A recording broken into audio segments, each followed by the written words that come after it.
बलियापुर में इंस्पेक्टर टोंडे बहुत प्रसिद्ध पुलिस वाला था। उसे सब लोग बहुत अच्छी तरह से जानते थे। इसलिए नहीं कि वो बहुत बहादुर और ईमानदार था, बल्कि इसलिए क्योंकि वो बहुत बेईमान और घमंडी था।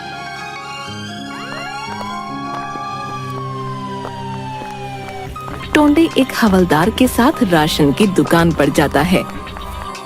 ओ मंगतलाल, अरे बहुत शिकायत आ रही है सामान में, हैं? मिलावट करता तू, हैं? साहब ये क्या कह रहे हैं आप? हम तो एकदम बढ़िया माल मंगवाते हैं। हमारा सामान एकदम अच्छा है साहब। आप चाहे तो खुद देख लीजिए।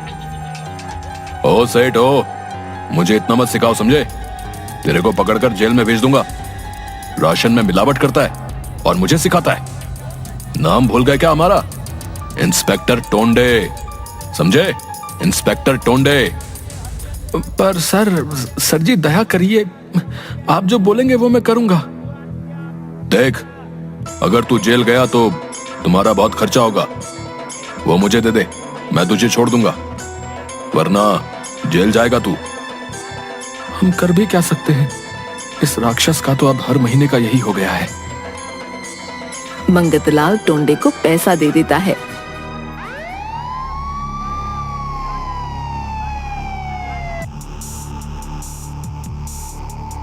अरे साहब, डर नहीं लगता?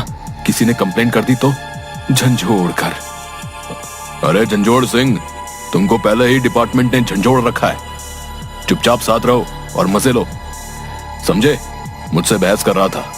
नहीं जानता कि पुलिस वाले से पंगा नहीं लेना चाहिए। मेरे पास इतनी पावर है कि किसी को भी आसानी से सबक सिखा सकता हूँ। क्या बात है साहब, आप तो बड़े निडर हैं। मुझे भी सिखाइए ना, कैसे लोगों से पैसे वसूलते हैं। मुझे अपना चेला बना लीजिए, झंझोड़ कर। तू अभी नया नया पुलिस में भर्ती हुआ है ना, मेरे साथ रहते रहते सब सीख जाएगा तू।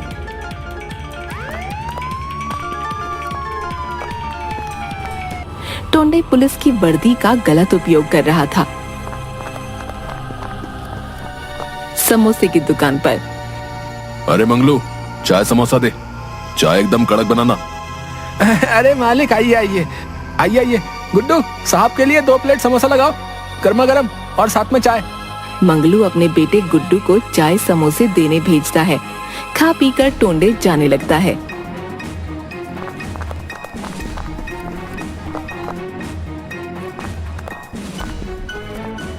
साहब, आप पैसा देना भूल गए। क्या बोला? मुझसे पैसा लेगा तू, हैं? पैसा चाहिए तुझे?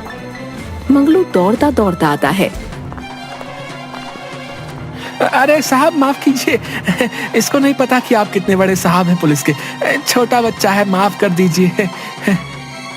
समझा के रख इसको, नहीं तो। हाँ साहब, हाँ, मैं इसको समझा दूंगा। साहब के सामने झुककर ही रहना पड़ेगा। ठीक कहा ना साहब मैंने, झंझोड़ कर। और नहीं तो क्या, बड़ा आया मुझसे पैसे लेने वाला, सारा मूड खराब कर दिया। टोंडे सबके साथ ऐसा ही व्यवहार करता। सड़क किनारे सब्जी की रेड़ी के पास जाकर, ए बुढ़िया, तुझे मना किया था ना यहाँ सब्जी की दुकान न लगाने को। अरे बेटा, यहाँ नहीं लगाऊंगी तो कहाँ जाऊंगी? बहुत गरीब हूँ बेटा, दया करो, मुझे यहाँ दुकान लगाने दो। मना किया ना, तुझे नहीं लगा सकती तो दुकान। पर साहब, यहाँ पर सब्जी की रेहड़ी लगाने में कोई दिक्कत नहीं है, फिर आप इसे मना क्यों कर रहे हैं? झंझोड़ कर। डराना पड़ता है इन लोगों को, तब जाकर झुकते हैं ये।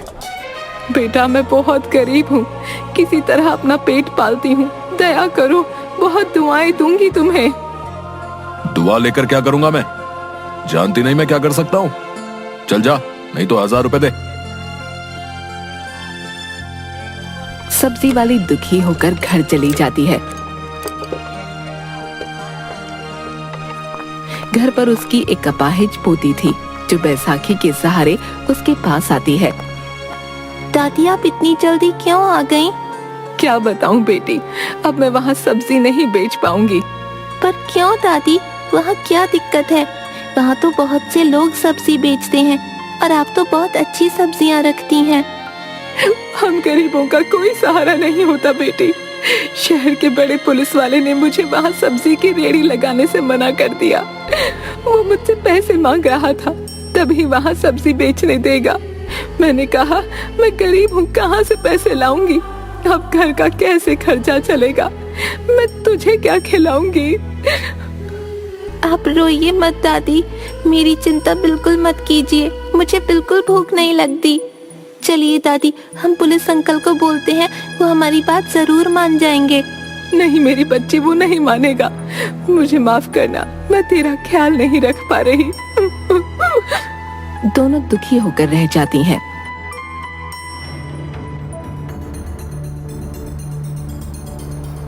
उसी शहर में केशव नाम का एक गरीब ऑटो चलाने वाला रहता था। एक दिन टोंडे गश्त लगा रहा था,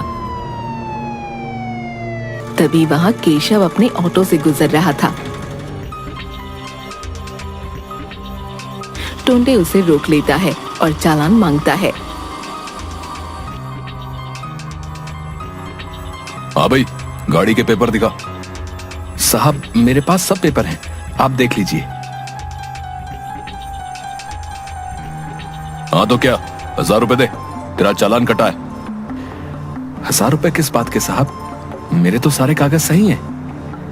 हाँ हाँ, इसके सारे पेपर सही हैं, झंझोड़ कर। तुम चुप रहो। जो बोल रहा हूं वो कर, वरना तेरी गाड़ी जब्त कर लूंगा।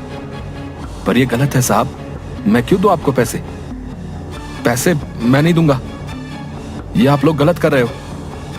टोंडे फिर भी केशव को शराब पीकर गाड़ी चलाने के जुर्म में जेल भिजवा देता है। इस तरह सब टोंडे से परेशान थे। यह हमारे गांव के जो इंस्पेक्टर हैं बड़े लालची हैं भाई, हर समय झूठे इल्जाम का डर दिखाकर हमसे पैसे वसूलते हैं। हाँ भैया सही कह रहे हो, हम तो बड़े परेशान हो गए हैं, काम धंधा करना भी मुश्किल सा हो गया है। अब क्या करें भैया, इनकी बात तो माननी ही पड़ेगी, वरना पता नहीं ये क्या कर दे। अब देखो भैया कैसे हमें उससे राहत मिलती है, हर बुराई का कभी ना कभी तो अंत होता ही है।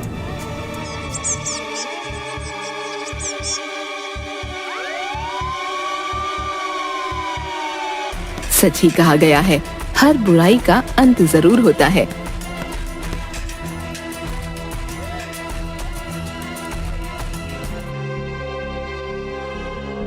रिश्वत के पैसों से टोंडे ने एक कार खरीदी और अपनी पत्नी और बेटी को लेकर उसमें घूमने जा रहा था। अरे मालती, सुनती हो? देखो बाहर क्या लाया हूँ आज। अरे वाह, नई कार! क्या जी आपको बोनस मिला है क्या? अरे मेरी लाडो, इंस्पेक्टर टोंडे अगर चाहे तो हर रोज बोनस ले सकता है। तुम आम खाओ, गुठलियां क्यों गिन रही हो?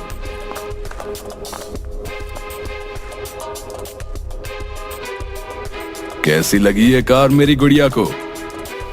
बहुत अच्छी है पापा, मुझे जू ले चलिए और आइसक्रीम भी खिलाइएगा पापा। हाँ, पर पहले हम मंदिर चलेंगे, ठीक है? ठीक है मम्मी, पर आइसक्रीम जरूर खिलाना। तू मेरी गुड़िया, जो बोलेगी वही होगा। टोंडे मस्ती में कार चला रहा था।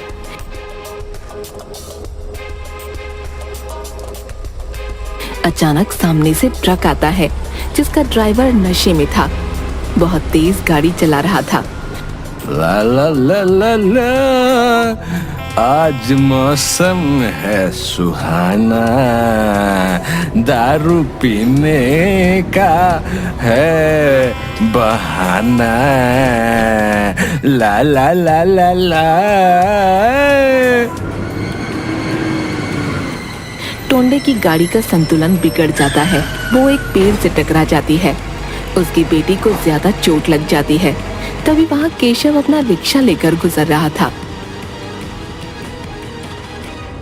साहब बाहर आ जाइए, मेरा हाथ पकड़ के। टोंडे किसी तरह बड़ी मुश्किल से बाहर निकलता है। साहब अंदर और भी लोग हैं। मेरी गुड़िया अंदर ही है, मेरी पत्नी भी। हाँ साहब मैं अभी निकालता हूँ, आप फिक्र मत करिए। बड़ी मुश्किल से वो सबको बाहर निकालता है और अपने रिक्शा में बिठाकर अस्पताल ले जाता है। अभी आपकी पत्नी ठीक है। आपकी बेटी को खून की जरूरत है, जल्दी इंतजाम कीजिए। मैं कोशिश करता हूँ, आप मेरी बेटी का इलाज अच्छे से कीजिए। इस वक्त तक केशव ने ये बात सबको बता दी थी और सब हॉस्पिटल में आ गए थे। साहब आप चिंता मत कीजिए, मैं बिटिया रानी को खून दूंगा। आप सब लोग कितने अच्छे हैं, आप लोगों का बहुत शुक्रिया। मैंने आप लोगों के साथ बहुत गलत बर्ताव किया, फिर भी आप लोग मेरी मदद के लिए यहाँ खड़े हैं। आप चिंता मत कीजिए साहब, बिटिया रानी बिल्कुल ठीक हो जाएंगी बहुत जल्दी। माँ, आपको तो मैंने बहुत दुख दिया है, फिर भी आप मुझे दुआ दे रही हैं। आप सब लोग मुझे माफ कर दीजिए। आप लोगों ने मेरी आंखें खोल दी। अब मैं कभी कोई गलत काम नहीं करूंगा और अपनी वर्दी का हमेशा सही इस्तेमाल करूंगा। आप सबकी वजह से मेरी गुड़िया और हम लोग बच पाए। आप लोगों का बहुत बहुत धन्यवाद। साहब अच्छा हुआ आप वक्त रहते सुधर गए। अगर गलती से मैं आपका सीनियर बन जाता तो आपको मैं ही सुधारता, झंझोड़ कर। कुछ ज्यादा नहीं बोल रहे हो झंझोड़ सिंह? अभी सीनियर मैं ही हूं। वो गलती से जुबान फिसल गई साहब, झंझोड़ कर। और सब हंसने लगते हैं। कुछ दिनों बाद टोंडे की बेटी भी ठीक हो जाती है। इसीलिए कहा गया है कि इंसान को हमेशा अच्छे काम करने चाहिए, क्योंकि ईश्वर उनके हर कर्मों का हिसाब लेता है।